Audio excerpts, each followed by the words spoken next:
Roguebook is a roguelite deck builder that is similar to games like Slay the Spire and Monster Train. It has been developed by Abrakam, the developers of Faria, and co-designed by Richard Garfield, the creator of Magic the Gathering. You choose 2 heroes from a selection of 4, Sharer, Sirocco, and once unlocked, Cypher and Aurora, each having their own deck of cards. While uncovering randomly generated maps, collecting and upgrading cards, defeating enemies and collecting treasures, your main goal is to defeat 3 bosses in the chapters of the Roguebook that trapped you between its pages.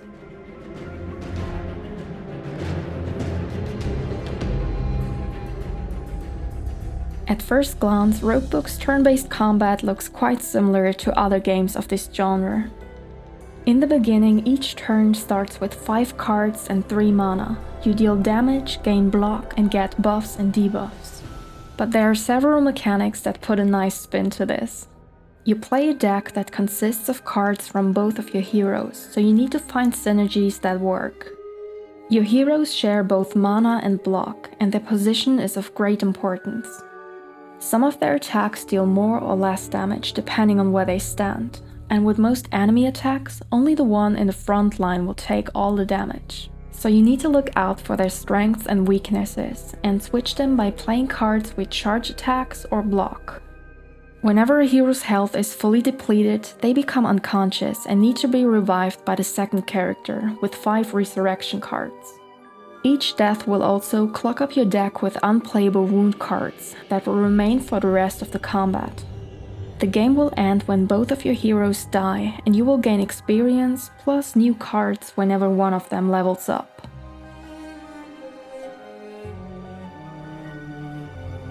Unlike many other deck builders where you focus on building small consistent decks in order to circle through cards quickly, Roguebook has a fat deck system that incentivizes building larger decks. Every time you reach a certain threshold of cards, you can choose to upgrade one of your heroes or gain a team ability. There's also no easy way to completely remove a card from your deck. Instead, you can unlock an alchemist to transform unwanted cards into new ones with an added gem that will hopefully fit into your deck. While I do welcome that Roguebook goes a different route than similar games, I personally prefer quality over quantity. Larger decks are less predictable and depend more on luck than skill compared to slim decks, which is something I don't particularly enjoy in deck building games. But there is one feature that somewhat compensates for the larger deck size. Each card has 1 or more slots for gems to improve them. Those range from simple upgrades like gaining 4 block or lowering the cost of a card, all the way to effects like playing the same card twice or adding extra copies into your deck. With this, each card is customizable to a considerable degree, which means that even cards which wouldn't normally fit into your deck can often be adjusted in a way that makes them useful. And of course, it's a lot of fun trying to create really strong new combinations. Currently, it's possible to build completely overpowered decks with gems. For example, you can create an endless loop by combining a card that gives you 3 block whenever a hero attacks, with a gem that deals twice the amount of damage whenever this card blocks. The developers seem to be listening to the community though, and said that they are going to tweak some cards and enemies in future upgrades.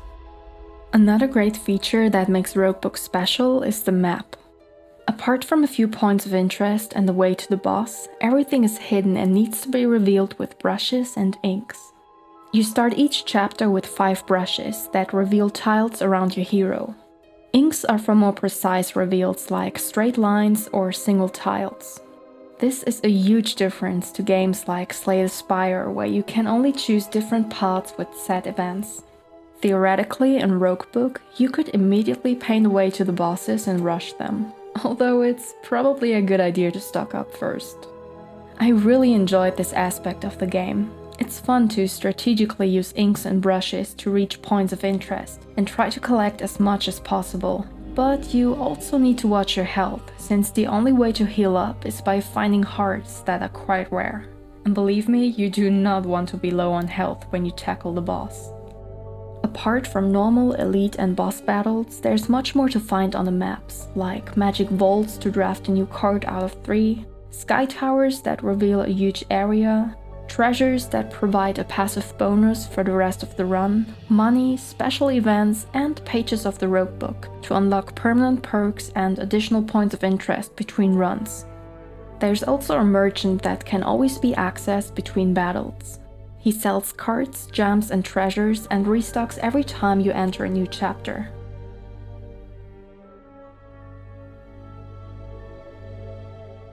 I really enjoyed the variety of the enemies. There's one that consists of 3 parts with shared HP, but depending on whether you attack the front or the back, you can make it either weaker or more vulnerable. Another one, a frog, has just 12 HP, but can only lose 1 life at a time.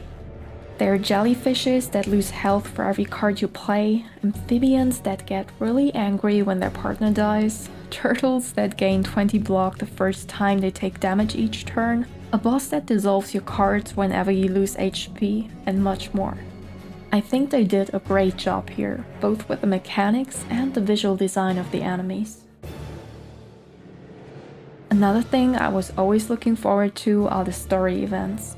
Compared to the ones in Slay the Spire, I feel like those in Roguebook are much more likely to be positive. They are beautifully illustrated, quite diverse, and fun to explore. My biggest issue with the game is that I think it's way too easy for a roguelite, at least in the beginning. Out of my first 6 runs, I managed to win 4, and I know that's not because I'm particularly good at these kinds of games. With this in mind, I'm not a fan of the skill tree, where you can unlock permanent perks for future runs. When the game is already too easy to begin with, unlocking additional healing items, starting gems and artifacts, health and mana only makes it worse, especially since those upgrades can't be undone. Fortunately, they added a fun system called epilogues, where you can choose from and combine different challenges. Those sometimes greatly influence the way you approach a new run. For example, there's one challenge where you lose health every time you collect gold. But there are also fun ones like fairy hunting, where cards and items cost 60% more, but there are additional little golden piñata fairies all over the map to beat up for money.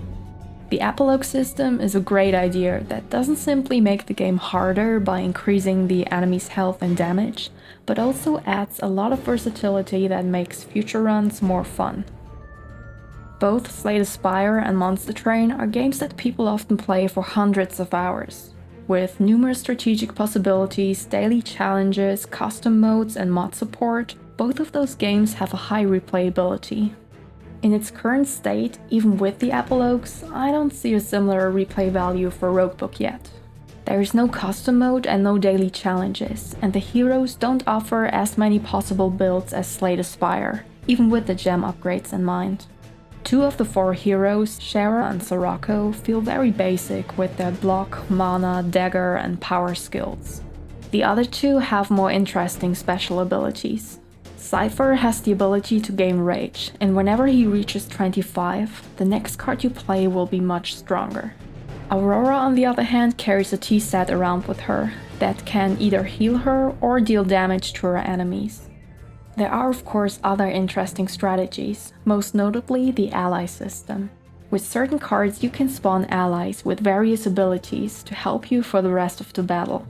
Their abilities cover things like attacks, block, buffs, and extra cards. I really hope Roguebook will see content upgrades with more unique card mechanics like that in the near future. The game shows a lot of potential and might one day reach the same magnitude as the ones mentioned before. But to get there, it needs more game modes and preferably more cards, heroes, and enemies, offering new intriguing gameplay mechanics. I also hope they will add game statistics, because right now there is no run history, which means you can't see your deck once you finish the game. In the days after the release, Nacon and Abrakam got some backlash because they decided to add a paid DLC on release. People were mad because it seemed like they had deliberately cut content from the full release to gain extra money with the DLC. Nacon responded that they had felt like the cosmetics, artbook, and soundtrack of the deluxe version weren't valuable enough to justify the price. So they decided to add extra cards, gems, treasures, and one elite monster. Because so many people complained about this, they decided to add this content to the standard version after all, and offer refunds to everyone who paid for it. But the question remains what the future of Roguebook and their DLC strategy will look like. Apart from balancing tweaks, bug fixes, and patches in the coming weeks, they've also announced a free content DLC that will be released about a month from now. So, do I recommend Roguebook in its current state? It depends. Honestly, there were days where I regretted buying this game, mostly because of the fat deck system and the fact that I found it too easy.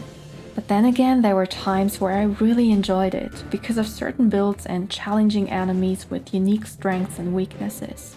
Overall, I think I'm okay with what I got for the money I spent. I've played for about 25 hours, and even though I have explored most of the builds I can think of and got a little bored in that regard, there's still so much more for me to explore with the epilogues. But I will probably wait for more cards, heroes, and enemies before tackling those. In summary, Roguebook combines many fun mechanics from similar games with more unique features like the map exploration, team synergies, positioning, fat deck, and gems. The game looks beautiful, sounds fantastic, and shows a lot of potential, but it needs more content and tweaks to become a serious competitor for Slay the Spire and Monster Train with their immense replay value and polish. So, what about you? Have you already played the game or do you want to? I would love to hear your thoughts in the comments below. Thank you very much for watching, like and subscribe if you enjoyed this, and see you in the next video.